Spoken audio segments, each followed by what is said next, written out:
Ces panneaux qui limitent la vitesse à 90 km/h vont-ils laisser la place à de nouveau la limitant à 80 sur nos axes secondaires?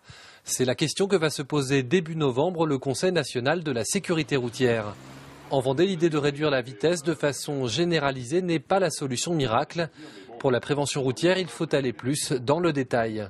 Dans la prévention routière, on n'est pas forcément pour une réduction systématique de la vitesse. En revanche, on est tout à fait favorable à aller vérifier un peu plus dans le détail l'état des routes et effectivement, selon cet état des routes, éventuellement mettre des portions à des vitesses un peu plus réduites si c'est nécessaire. En agglomération, il est de plus en plus fréquent de rencontrer ces zones limitées à 30 km/h, comme ici à Belleville-sur-Vie.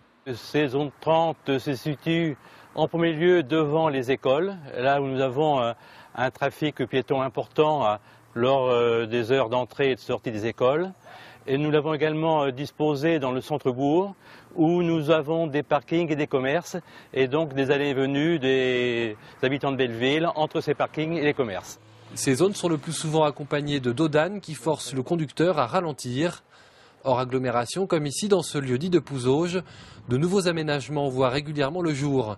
Objectif, réduire ponctuellement la vitesse des conducteurs aux abords d'endroits jugés dangereux. Mais là aussi, de simples panneaux ne suffisent pas.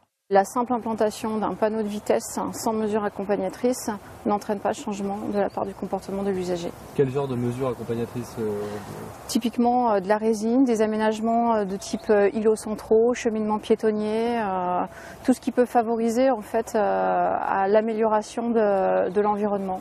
Chaque année, le département dépense 2 500 000 € pour des opérations ponctuelles d'aménagement de sécurité routière. Et pour avoir une vision plus large et plus précise de votre conduite, environ 300 outils de ce genre sont présents sur le réseau routier vendéen, ici à l'entrée de Mouchamps, pour compter les véhicules mais également enregistrer leur vitesse.